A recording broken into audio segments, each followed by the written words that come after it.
entire and it was just like a bunch of so I had no clue what we had done. Mahershala, Rupert, hello. How are you both Hello. doing? Well, thank you. This film really feels like a love letter to the original 1993 film. So what can fans expect from this latest installment, and how does it fit into the franchise? What you said, that it definitely pays homage to the first film. It's a love letter to Spielberg as well as to the franchise. You know, Gareth wanted to pay respect to that while doing something that is, I think you'd agree, very unique. I think it's definitely character-driven as much as the effects and the dinosaurs are amazing. I really loved watching my colleagues develop these characters, and getting to be with them on this journey was really wonderful. Can you be ready tomorrow?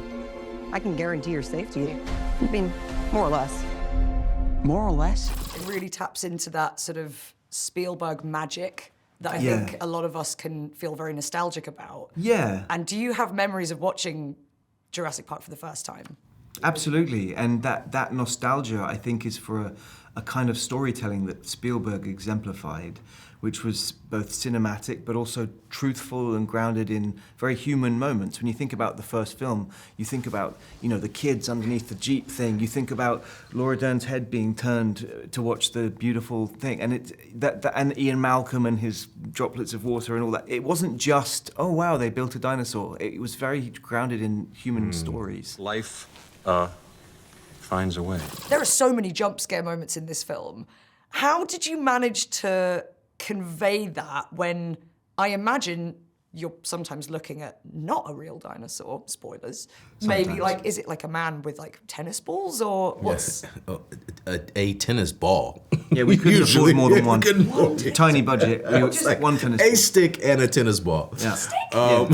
Yeah. A very grubby tennis ball, Yeah. and that's it. The illusion is shattered. Yeah, we would, but I think around our last day, I would say, when you came back from having a child. That's and right. You showed up on set, and we had like some humans in a dinosaur sort of mask. Yeah. That was our kind of first and only Doing, time like, puppet. actually having like, Yeah. you know, something that felt in the world of a dinosaur. So it was really a lot of leaning on your imagination. Oh my God.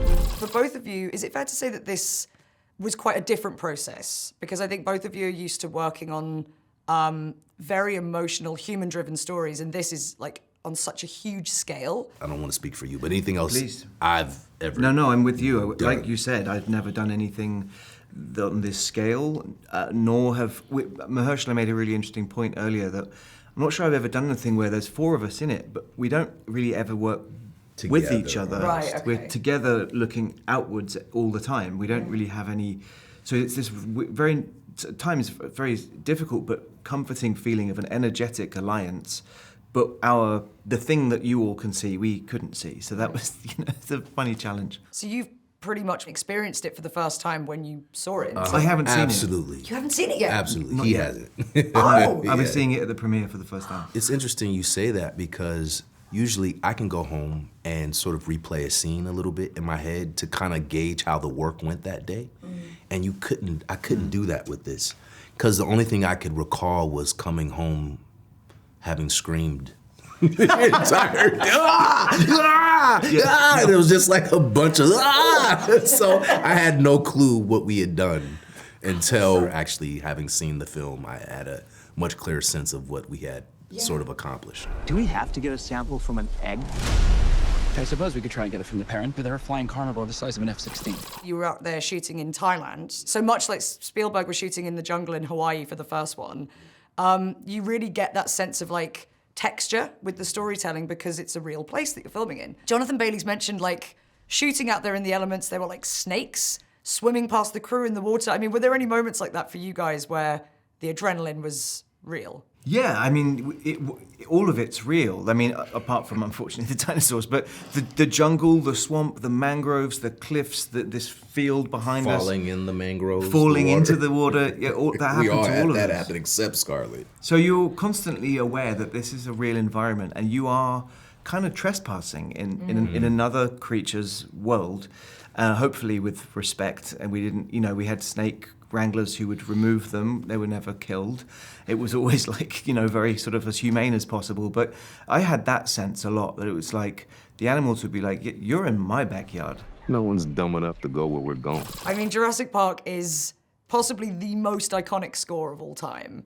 And I'd love to know, like, what part music plays in your creative process. And were there any albums or scores that you listened to on set to get you in, sort of in the mood? I personally always make a character playlist, and I think what it does is, I think like a muscle memory thing, where I develop a relationship with the playlist, and I think as soon as I get to work, or if I'm in the trailer, the makeup trailer, if I put it on, it kind of helps drop me quickly into the world or the mindset of the character. For me, there was something about this sort of, frankly, very dangerous pursuit that my character leads everyone else on, and wondering what degree of kind of devil-may-care, kind of risk it all would you? I mean, so if you were asking for a song, one of them would be Stone Free, Jimi Hendrix. Just this kind of like the almost breakneck.